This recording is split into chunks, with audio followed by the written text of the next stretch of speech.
Hi అండి, సగ్గు బియ్యం రసమలై చేస్తున్నాను.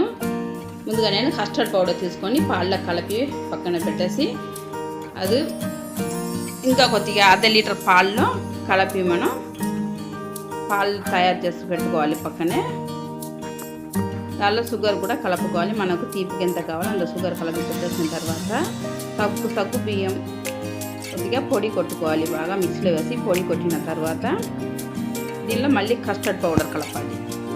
1 కప్పు కస్టర్డ్ పౌడర్ కలిపిన దానిలో కొద్దిగా సఫరాన్ కూడా వేసినాను. కుంకుమ కూడా వేసుకొని కొద్దిగా నీళ్ళు వేసి కలుపుకోవాలి. ముద్దలాగా బాగా ఇలా గట్టిగా కలుపుకోవాలి.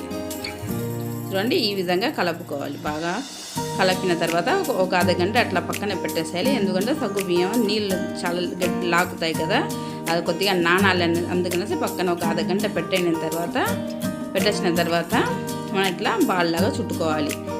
చిన్న బాల్స్ లాగా ఇట్లా చుట్టుకున్నాం. ఆ తర్వాత వేడి నీళ్ళు వేసి ఉడకబెట్టుకోవాలి.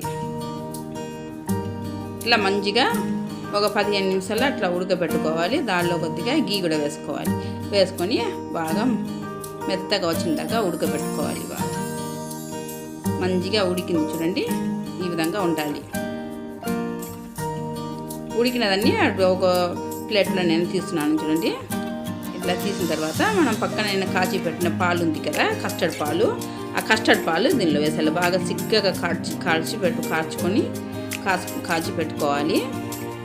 దానిపై నుంచి బాదం కానీ పిస్తా కానీ జీడిపప్పు కానీ వేసుకోవాలి.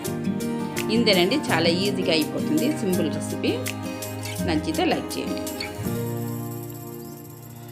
ఛానల్ ఫాలో చేయండి.